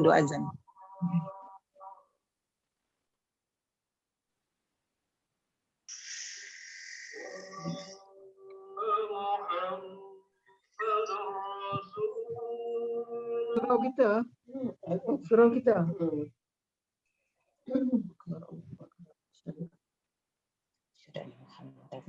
Muhammad Rasulullah. La haula wala quwwata illa billah. Itu Allahu akbar Allah. Tapi ada. Dalih dah kamu. Kamu nak pergi sembahyang ke? Dia tak main masjid. Oh dia tutup dia tutup. Okey, apa lagi nak share kan? Boleh kita sama-sama dengar, sama-sama Ni malam dapat ni. manfaat. Malam ni baca kitab. Oh lah nak baca pun baca tapi tak dapat ada penghayatan macam kita ni. Dia pun baca saya baca penghayatan macam kita tahu cerita ni kan. Kalau kita kena dakwah kat depan kata mana ni kena tadabbur. Oh betul lah Ustazah. Duduk je kan nak makan ke? Lebih duduk lah start atas kira kita. Tadabbur kata kat anak-anak. Tadabbur lawa-lawa. Baca makna dia ke. Ustazah, orang Kristian suka Dajjal ke? Orang Kristian suka Dajjal ke? Kalau Dajjal. Depa lah Dajjal Tu yang duk abak tu. Ayat yang ke bapa tu depa. Dalam surah Kafir tu. Nasib baik dia tak. Kan dia kata Nabi Isa membunuh Dajjal di gerbang Lydia tu kan? Nasib baik dia tak buang gerbang tu no. Gerbang tu ada tak? Gerbang Lut tu ada? Ada. Dia dekat Baitul Maqdis kan? Baitul Maqdis. Apa ni? Nabi Isa keluar daripada tu lah. Dia pergi dia kejarnya Dajjal sampai ke gerbang Lut tu. Dia bunuh. Dia kejar. Benda tu naik bukit lah. Kan? Gerbang Lut tu bukit. Straight. Dia kata di hujung sana dia akan bunuh.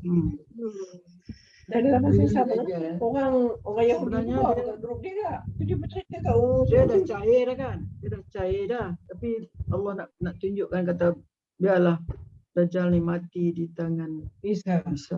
Sampai ni dia guna pedang dia sampai nampaklah darah tu kat pedang. Padahal dia takut lah dengan Nabi Isa. Takut kan? Benar? Dia takut jumpa Nabi Isa. Dia takutlah. Tapi dia nak ni dia nak lawan orang-orang mukmin tu, orang-orang satu lagi saya terbaca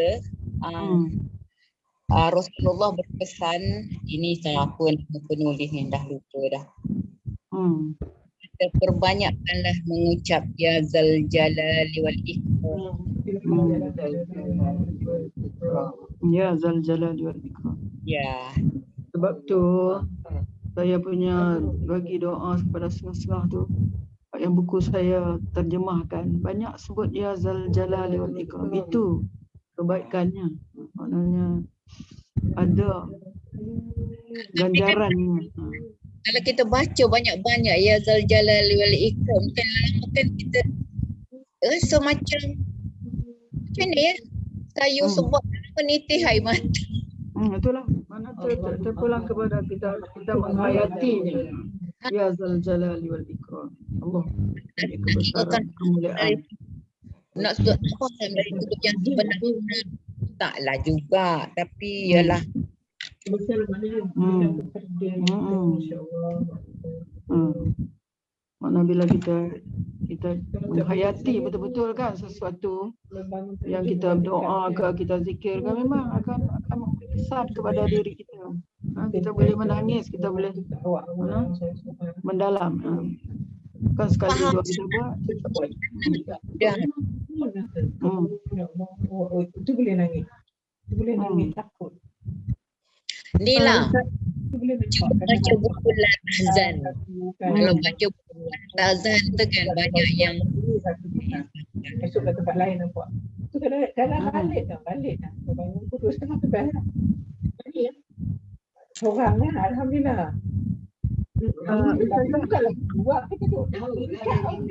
Banyaklah kita selain daripada ni kita banyakkanlah baca buku supaya menambahkan lagi pengetahuan kita, ditambahkan lagi amalan kita, Macam apa lagi? sempurnakan lagi. Ya. Ustazah, kalau kita bangun malam tu paling apa elok sekali kita buat macam zikir semua tu? Kan mula-mula kita terjaga saja ada Baca yang doa bangun tidur la doa tu sampai subhanallah walhamdulillah wallahu akbar la haula wala quwwata illa billah kan. Lagi lepas pada tu apa lagi? Kalau ustazah selalulah buat amal bolehlah kami ikut. dia surah tu lah inna fi khalqis samawati wal ardi السماوات والأرض واختلاف الليل والنهار لآيات لأولي الألباب. Baca tu. Ali Imran kan? Surah Ali Imran 10 ayat terakhir. Surah yang terakhir apa ni yang pasal sabar tu ayat terakhir pasal sabar. Marabitu. Baca banyak kali ke apa? Kali je lah. Kali je. Kalau boleh, kalau Imran nak ayat banyak terakhir. kali lagi baik. Kau banyak kali lagi baik. Dapatlah Sekali baik. pun kalau dapat dah betul. Inna fi khalqis samawati wal ardi wa ikhtilafil laili wan nahari la ayatin lil albab. Kalau lagi bagus kan baca sampai 10 tu. Kan? Sukanya baca Rabbana. Dia semua Rabbana tu, semua tu. Ada 3 Rabbana. 3 Rabbana. 1, 2, 3. 3. Rabbana ma khalaqta hadza batila. Okay. Tengok ni lah cuba baca buku apa ni buku La Tahzan yang Aid bin Abdullah Al-Qarni buat. Itu kan macam bila kita baca buku tu kan ustazah rasa macam macam benda tu kena kat kita kan. Sebab takut. Jadi macam sedar diri lah senang. Betul kan?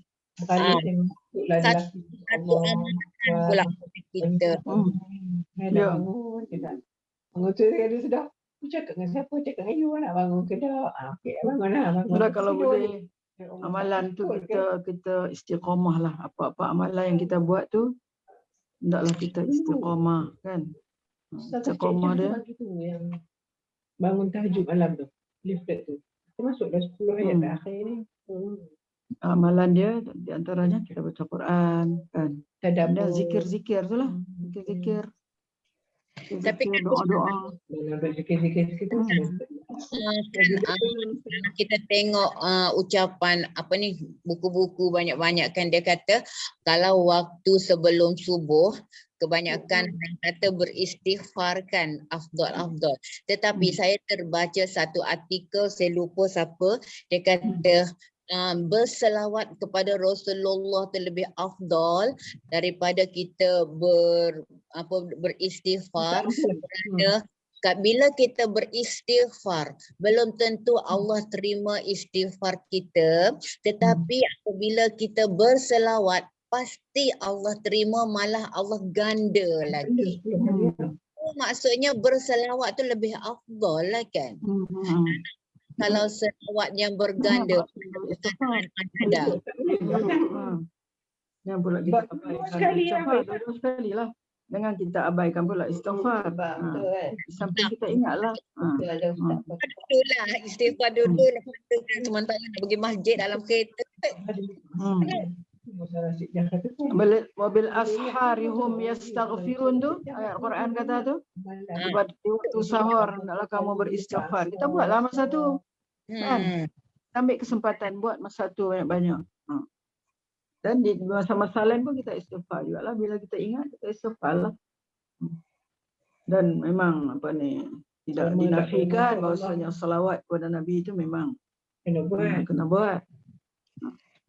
Yelah dia punya level dia pun kalau istighfar direct dengan Allah kan. Maksudnya antara kita dengan Allah direct kan. Kita selawat pun Allah juga, tapi kita minta untuk Rasulullah kan. Kita memohon Allah berselawat ke atas Rasulullah. Maksudnya kalau istighfar ni antara direct kita dengan Allah. Allah sahaja. Sebenarnya kita buatlah dua-dua, perbanyakkan. Bebe lagi besok Jumaat kan, banyak istighfar, banyakkan istighfar. Banyak saja buat istighfar. Kiranya zikir lah, kena banyak zikir doa ni tambah-tambah di akhir-akhir ni, akhir-akhir zaman ni. Doa untuk kita, doa untuk anak cucu, keluarga kita semua kan. Doa kita sebagai seorang ibu, mustajab doa ni, mustajab doa ibu. Kita rasa bertanggungjawab untuk nak kita doa untuk anak-anak cucu kita. Sebab kita ingat doa kita mustajab, Allah terima insya-Allah. Tambah-tambah lagi dengan tangisan pula lagilah. Dan kita kalau memang doa untuk anak ni memang mesti nangisnya lah. Allahumma. Ingat macam-macam.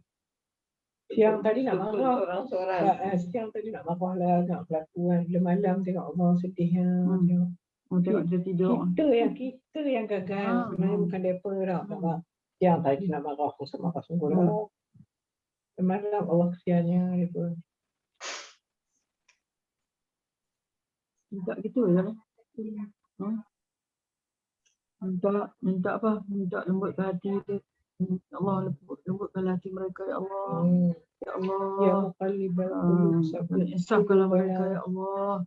Ya Allah. Apa ni? Ampunlah dosa mereka ya Allah. Kasihanilah ya Allah. Condongkanlah hati mereka untuk mentaati perintahmu ya Allah. Ingat itu je lah. Dah tak tahu nak buat macam mana lah. Ya, tak daya dah lah. Ya Allah, ni'mal wakil. Itu dia ya Allah. Ya Allah, ni'mal wakil. Dulu salah kita tak hantar dia pun sekolah agama kita. Dia orang dengar tapi acuh tak acuh. Mungkin waktu muda ni banyak sangat ni kan, nak cari rezeki, nak tu lagi banyak benda nak fikir pun. Dengan kita tu Ustaz Muhammad kata tak apalah ni kita kata kat depa, besok kita dah mati depa ingat depa buat Betul lah Kak Rawi. Betul. Mak kata tenang. Kita pun sampai sekarang teringat mak ayah kita cakap apa tu. Ingat sangat-sangat. Walaupun tak banyak daripada nasihat tapi kita cukup ingat daripada nasihat daripada harap-harap gitulah. Itulah Ustaz kata. Kalau kita nak sihat mereka, lagi benci mereka cakap banyak kan.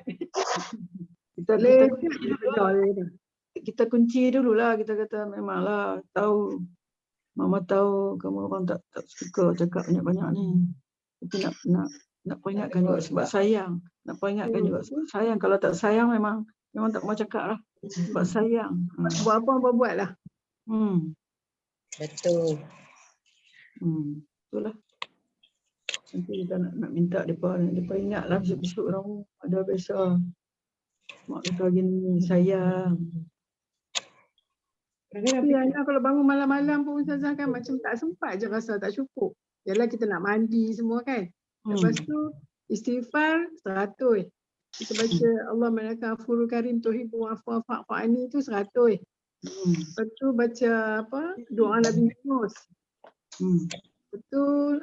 La ilaha illallah Al-Malikul Haqqul Mubin. Kalau kadang-kadang rasa tak sempat baca buat tahajud 2 rakaat aja dah. Azan. Kan? Buatlah, tak apalah, buatlah juga. Benar mampu. Bangun awal lagi. Awal tu jangan tu, lambat. Awal tu kalau Berapa tu? Pukul 12 boleh bangun dah. dah pukul 12 baru nak tidur. Tidur awal sikit. Pukul 12 bangun dah lah. Selalu bangun tak? Selalu bangun nak pergi kencing. Sehari pukul tidur kalau pukul 9, pukul 12 bangun, pukul 2 bangun, pukul 3. 3:30 tu memang dah up dah. Tu pun tak dan rasa. Buat setakat mampu, jangan tak buat. InsyaAllah memanglah ada lah. Tapi itulah kalau pukul 4:30 tu memang dah lambat dah sangat rasa. Memang dah. Mandi kerbau je lah Kak Rizah. Cepat-cepat Lepas pulang balik. Masa tu lah nampak toilet kotor. Dia kata mandi malam tak bagus kan? Tapi pukul 12 pagi dah. Balik masjid kan mandi balik. Bila nampak toilet kotor nak buat Bila nampak toilet kotor nak buat Jatuh. Basuh sekejap je Ustazah pakai apa tu penyapu yang panjang macam tu buat longkang tu. Beri-beri set cukup lah. Rafiza. Ya, hang jangan ambil pot benda tu. Hang bangun tu dia apa nak cuci toilet kah? Kan nak pergi nak bangun terus lah. RM60 tu. Mata-mata dia yang suruh kita. Dia suruh kita tengok tu kotor hang buat dulu. Setan. Jadi masa tu. Itulah. Itulah. Buatlah selalu tu. Bila ingat macam tu tak buat lah. Terus bangun terus Terus buat apa yang kita patut buat. Terus apa nak buat insya-Allah. Kalau tak mahu dia Nanti kita tengok sama lah. Sebilik macam rumah tu tak. Terus sama-sama bangun. Saya tengok kat cenderam. Dia pun waktu ni semua bangun pergi tengah-tengah malam. Macam Insyirah. Insyirah kan? Insyirah kan bila satu bangunan boleh duduk macam tu kan? Cuba niat macam tu kan. Dia macam ni, dia bepa tu puan khas dah memang tu saja, ibadah saja. Tak mau peringat lain-lain hal. Saya duduk kat Mekah. Untuk nak duduk. Duduk bagus yang daripada duduk rumah makapu.